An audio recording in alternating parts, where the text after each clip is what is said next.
दो परीक्षाएं हुई है।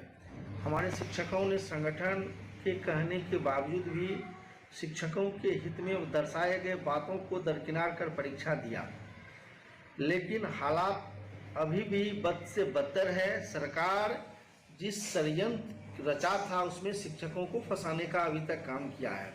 हम सर्वप्रथम राज्य के लाख शिक्षक जो बचे हुए हैं, जिन्होंने दो सक्षमता होने के बावजूद परीक्षा नहीं दी है, उनको सर्वप्रथम धन्यवाद देना भी चाहते हैं और उनसे अपील करना चाहते हैं कि साथियों, आप अभी जहां हैं वहां बेहतर जगह है और सक्षमता परीक्षा देने वाले शिक्षकों के बनिस्पत। इसलिए तृतीय सक्षमता में किसी भी परिस्थिति में शिक्षक साथी जो परीक्षा अभी तक शामिल नहीं हुए हैं, वो परीक्षा नहीं दे। यह उनके हित में रहेगा, शिक्षकों के हित में रहेगा और शिक्षकों के सुविधाओं के हित में रहेगा। क्योंकि आप सब अवगत ही है कि जो सरकार यह सक्षमता परीक्षा लाकर और राज्यकर्मी बनाने के एक नाटक किया, वो उनकी षड्यंत्र। इसलिए मैं कहता हूँ कि आप सब पूरी तरह से इस बात से अवगत है कि जो नियोजित शिक्षक है उन्हें अभी जो भी वेतन मिल रहा है, वह वेतन को वह सरकार नई पे बैंड बनाकर ग्रेड वेतन के आधार पर वेतन दे रही है। नियोजित शिक्षकों को 3 तरह के प्रोन्नति है।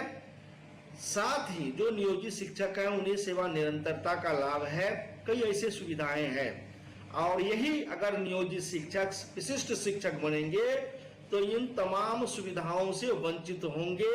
उन्हें प्रोन्नति से वंचित होना पड़ेगा। उन्हें जो वेतन फिक्स की गई है, चाहे बीपीएससी शिक्षक हो, विशिष्ट शिक्षक हो, वह पेमेंट जो है वह ग्रेड वेतन से वंचित होगा। उन्हें एक नई पे मैट्रिक्स दी जा रही है। इसलिए हम आग्रह करेंगे शिक्षकों से कि अभी भी सरकार के भ्रम में नहीं पड़े और सरकार को अभी तक जिस तरह करारा जवाब दी गई है, मुंह तोड़ जवाब दी गई है, परीक्षा में सम्मिलित नहीं होकर, उन शिक्षकों से हम आग्रह करेंगे कि तृतीय सक्षमता में आप किसी भी परिस्थिति में आवेदन नहीं करें और आपकी जो लड़ाई है उस लड़ाई को मजबूती से हम सब मिलकर कैसे लड़े, इसकी तैयारी में जुटे। साथियों, अभी मैं आपको एक नई बात नहीं, सरकार की उस षड्यंत्र का खुलासा करना चाहता हूं कि जो विशिष्ट शिक्षक को वेतन संरक्षण का उन्होंने बात किया था, अभी आप देखिए निदेशक का पत्र जो निर्गत हुआ है वेतन देने की, वह जो उनमें मूल वेतन अभी है वह देने की उन्होंने बात कही है और कालांतर में बकाया वेतन देगा। स्पष्ट है कि सरकार वही षड्यंत्र कर रही है कि कालांतर में आपको वेतन संरक्षण नहीं बल्कि आपको इसी वेतन में रखेगा जो विशिष्ट शिक्षक के लिए जो बेसिक ग्रेड का शिक्षक है 25,000 उसी में रखेगा। सरकार की षड्यंत्र खुल रही है, खुलासा हो रहा है। विशिष्ट शिक्षकों के अहित में उनकी षड्यंत्र जो थी वो अभी भी जारी है। इसलिए जो नियोजित शिक्षक है उनसे अपील हम करना चाहेंगे कि आप परीक्षा किसी भी सूरत में नहीं दे, आवेदन नहीं करें। आप अपने हक की वजूद की लड़ाई को और मजबूती से लड़ें ताकि जो सहायक शिक्षक का स्केल है 9300 से 34,800 का, उसका जो ग्रेड वेतन है वह मुझे कैसे मिले, राज्यकर्मी की तमाम सुविधाओं कैसे मिले, इसकी आपको लड़ाई लड़नी पड़ेगी। आपको पुरानी पेंशन की लड़ाई लड़नी पड़ेगी। आप यहाँ रहेंगे, स्वस्थ रहेंगे, बेहतर आपकी सेवा रहेगी। और जो साथी हमारे दलदल में फंसे हैं उनसे भी मेरा अपील है, जो विशिष्ट शिक्षक बने हैं, जो बीपीएससी के शिक्षक हैं, उनसे भी हम कहना चाहेंगे कि आपको हुई संगठन के साथ मिलकर अपनी जो सेवा में सरकार ने आपके साथ धोखा किया है उस धोखा से उबरने के लिए आपको संगठन के साथ आना पड़ेगा।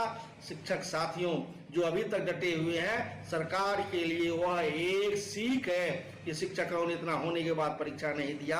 आप उनके मार्गदर्शन में आपको आने की आवश्यकता है और संवाद से सरकार तक अपनी संवाद को पहुंचाना चाहते हैं कि बेहतर शिक्षा के लिए, गुणवत्तापूर्ण शिक्षा के लिए सिर्फ सरकार की हंटर काम नहीं करेगा बल्कि शिक्षकों की समस्याओं जो है उनको निदान करना पड़ेगा।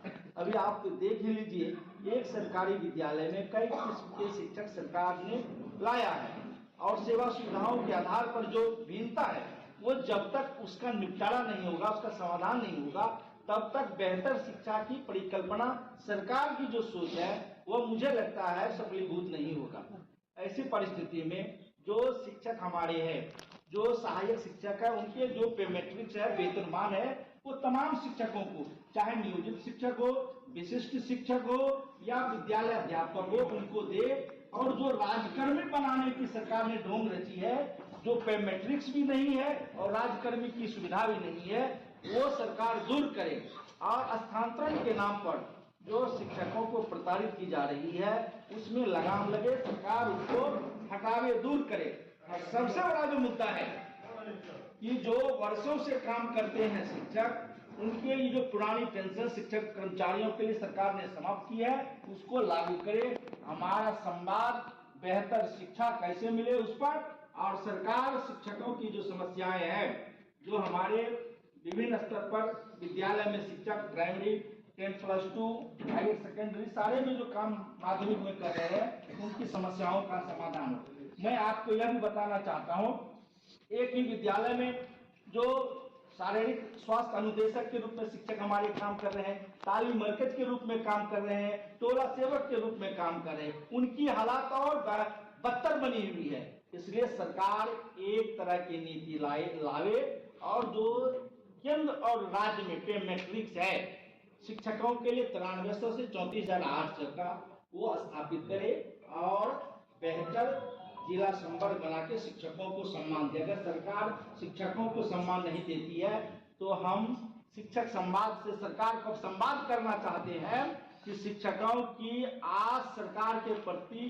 टूट चुकी है और शिक्षकों में वो आक्रोश आ चुका है कि जो सरकार 2025 में उनकी बजट सत्र होगी, इस बार हम पूरे बिहार का संवाद करके शिक्षकों को अपनी हक के लिए और बच्चों का कैसे हक मिले उनके लिए संवाद करते हुए जो बजटीय सत्र होगा, इस बार बिहार के शिक्षक आर पार की लड़ाई लड़ने के मूड में है और बजटीय सत्र में पटना पहुंचेंगे लाखों शिक्षक और सरकार से वहां भी संवाद हमारी होगी कि शिक्षकों को मान सम्मान दो, शिक्षकों को प्रोन्नति दो, शिक्षकों की वरीयता सुनिश्चित करो, शिक्षकों को पुरानी पेंशन दो और शिक्षकों को सहायक शिक्षक का वेतनमान दो।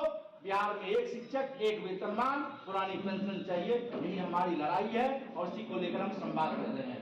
आज आपके मंच में कई संगठन, शिक्षकों से जुड़े कई संगठन के प्रतिनिधि दिख रहे हैं सर, क्या आप लोग साथ में ये मांग लेकर के? निश्चित तौर पर विगत समय से ही बिहार में तमाम शिक्षक संगठन एक मोर्चे के गोलबंदी में आए हुए हैं और सारे शिक्षकों की लड़ाई एक है, इसलिए सारे शिक्षक नेतृत्व को आना ही पड़ेगा और पहले से शिक्षक नेतृत्व एक साथ है। हम एक साझा मंच के तत्वाधान में बिहार में शिक्षकों की लड़ाई कर रहे हैं और आप यहाँ देख ही रहे हैं कि बिहार के विभिन्न शिक्षक संगठन के नेता जिला स्तर के जो है यहाँ आए हुए हैं। इसी तरह पूरे बिहार में गोलबंदी हमारी मजबूत दिशा में बनती जा रही है, बनी हुई है और सरकार से हम उसका प्रतिकार करेंगे। सर